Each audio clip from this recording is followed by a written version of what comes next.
ఎన్నికల commission rules ప్రకారం counting సమయంలో జాగ్రత్తగా ఉండాలి. ప్రత్యర్థి పార్టీ ఏజెంట్లతో అప్రమత్తంగా వ్యవహరించాలి. అవతల పార్టీ ఆటలు సాగవద్దు. మనం అధికారంలోకి వస్తున్నాం. జూన్ 9న వైఎస్ జగన్ సీఎంగా ప్రమాణ స్వీకారం చేయబోతున్నారు.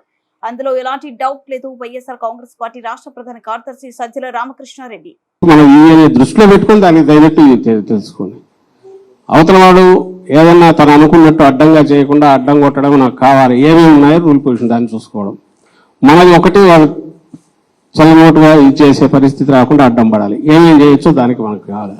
సో కన్వీనియంట్ మనకు అనుకూలంగా అవతలవాడు ఆటలు సాకుండా చేసేట్టు ఆ రూల్ని ఎట్లా ఇచ్చేసుకోవాలి, అవసరమైతే దాని వరకు ఎంతవరకు ఫైట్ చేయాలి అనేది మనం కంఫర్టబుల్గా బ్రహ్మాండంగా వస్తుంది. దాంట్లో డౌట్ లేదు. అయితే వాళ్ళ ఆటలు సాగనివ్వకుండా ఎట్లా చేయాలనేది మనం చేసేది మన టార్గెట్. అది మళ్ళీ అధికారంలోకి వస్తున్నాం, బ్రహ్మాండంగా వస్తున్నాం.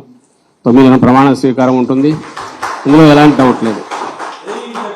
అయితే దానికి ఏదో మనం వాళ్ళ ఆటలు సాగనించి వాళ్ళు పెట్టే జరిపే సైకలాజికల్ వాటన్నిటి మనం తట్టుకొని మనం ఏదో వెంబడి దిగకుండా ముందు ప్రియంటివ్ వాళ్ళను ఒక్క ఆట కూడా సాగనివ్వకుండా ఏం చేయాలనే ఉద్దేశంతో మోర్ అలర్ట్గా ఉంటున్నాం.